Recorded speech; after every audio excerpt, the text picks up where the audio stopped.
The 50-30-20 rule is a name most of us know. It's a foundational piece of budgeting advice. But the real question isn't whether it's popular, it's whether it's actually effective, especially for high net worth individuals. Today, we're going to deconstruct this rule, move past the basic formula, and really analyze its strategic limits to uncover what actually drives serious wealth accumulation. And right away, we run into this interesting paradox. You have billionaires like Warren Buffett who are famous for their minimalist lifestyles. Yet for so many people, a simple framework like this is a real struggle. And this isn't just about discipline. It points to a much deeper truth. You see, different financial levels don't just need different tactics. They require completely different strategies. Understanding why is everything. Okay, so first things first, let's establish the baseline here. The 50-30-20 rule as it was originally intended. We have to understand its purpose to really get why it needs to be adapted, or in some cases completely left behind for significant financial growth. The rule's real strength, as Elizabeth Warren helped popularize it, is its elegant simplicity. It was designed to be a practical tool. The goal was always to prioritize consistent behavior change over getting the math absolutely perfect. So think of it more like a guideline to create discipline, not some unbreakable financial law. So here's the classic model. It takes your after-tax income and splits it across three distinct categories. 50% goes to your needs, 30% goes to your wants, and a really critical 20% is for savings and paying down debt.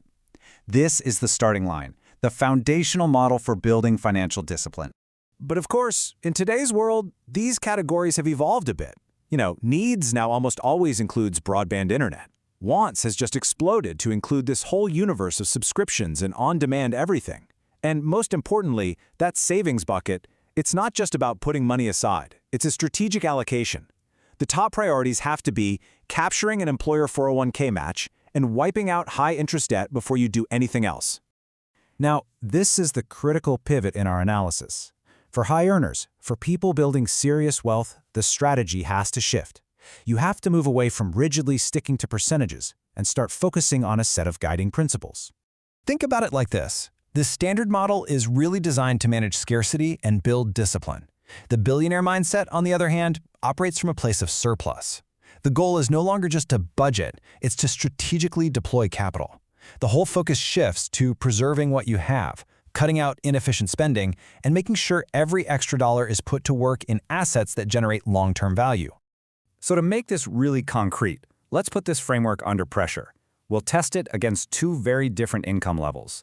The contrast will show you exactly why a one-size-fits-all rule just breaks down when you scale it up. For an average earner, the 50-30-20 framework works quite well. Its purpose is really clear. Maintain stability by covering your needs, make sure you have a balanced lifestyle with your wants, and most importantly, build the habit of saving consistently. At its core, it's a behavioral tool. But for a high earner, the framework has to be completely re-engineered. Just look at the shift here. The lifestyle or wants category gets compressed, while the allocation to investing expands dramatically. The goals become far more strategic. You're tightly controlling fixed costs, you're actively fighting against lifestyle inflation, and you are maximizing the rate at which you accumulate wealth.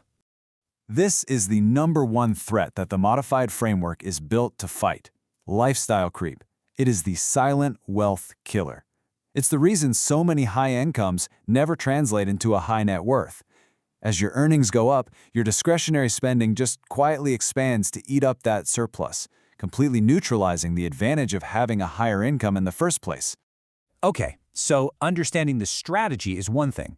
Executing it with precision is another thing entirely. So now we're going to shift from theory to application and outline the common pitfalls and the protocols you need to succeed. This is the central question a high earner has to keep asking. The issue isn't about affordability. It's about opportunity cost. The question isn't, can I afford this?